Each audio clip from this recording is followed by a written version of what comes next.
Hey guys, welcome to the last session of the digital gathering as we complete the book of Habakkuk. In this session, I want to just walk through with you some lessons learned from Habakkuk for us in this season and going forward.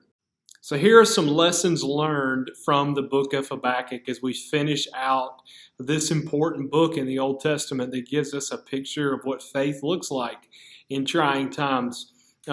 Chapter 3, verse 19, the very last verse says this: God, the Lord, is my strength. He makes my feet like the deer's.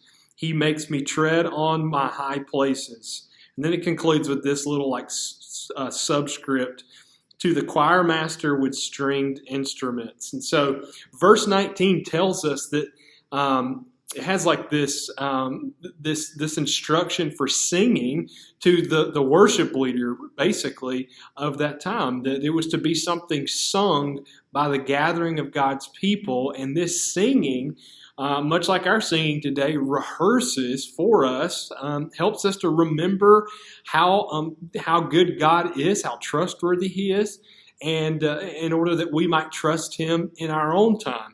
So the book began with a godly man, overwhelmed and frustrated with the circumstances he found himself in. But the book ends, I hope you realize, as studying this, it ends with praise. It ends with a man ready to press on in obedience and confidence. And that's the message for us as well. So, hey, as we conclude this study of Habakkuk, I want to give you 4 principles. These are not original to me, but 4 principles that I found in studying this book that I think is helpful for us in how we deal with life's problems. How the book of Habakkuk teaches us how to approach and deal with life's problems. The first one is this: we admit them honestly. We admit them honestly. We don't shove them down, live in denial, but we actually admit with an honest sincerity of heart. But then we don't just admit them and not seek to deny them, but we talk to God about them. We bring our troubles to God, just like Philippians 4 tells us about casting our anxieties on Him because He is good. We've talked about these things throughout this series, but we talk to God about them. Thirdly, we wait quietly before God in prayer in meditation upon His Word. We know what's true of God. We hold fast to those things, and we also then wait in prayerfulness as we bring those struggles and those difficulties and admit them honestly before Him. Fourthly, when God speaks, we listen and obey. We're ready to obey with the next thing that He's told us. We don't run away from our difficulties in life because God actually wants to use those difficulties to strengthen our faith. We should live by faith. So never doubt in the dark what God has told you in the light. And so those are the 4 things. Admit your troubles honestly. Admit your problems honestly. Talk to God about them. Wait quietly before Him in prayer and meditation upon His Word. And then when He speaks, be ready to listen and obey. So I'm going to leave you with one question as we conclude this study. And that question is this: has this season, with all the confusion and confounding nature that it's brought, have you drawn more near to God in the midst of this season? Or have you let yourself be adrift and drift further from God? Even in the midst of this season, God has us in this so that we might draw near to Him. And so He intends us to draw near to Him in trust, to wait for Him in prayer, to be bold and hope-filled in our obedience.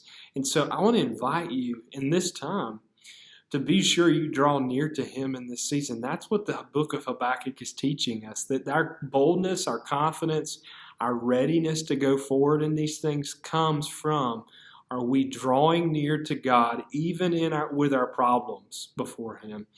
Or are we just shoving them down and just being adrift in the midst of the confusion? That's not what God intended for His servant Habakkuk, and that is not what He intends for you. He intends for you to draw near to Him. And so, hey, in conclusion, as we wrap this up, I want to give you a few kind of what to expect, what's next in student life. The first one is this. This will be our final digital gathering. So we will no longer produce digital content here. As many of you know, we have started to meet on campus here with community groups, and we'll continue to meet in small groups, face-to-face, in person for the bonfires throughout the end of this month. I hope you'll take advantage of those things and stay connected to one another. It's important.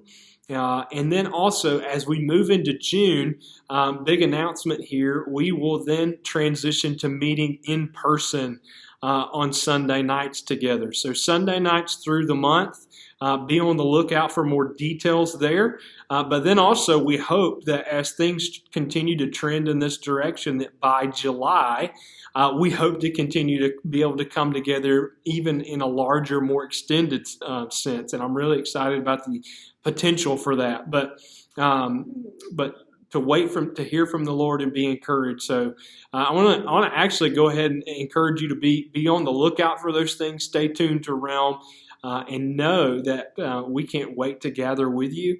And we are trusting God together in the midst of all these things. So let's come together and walk together and encourage one another in these times. We love you, and we can't wait to see you soon.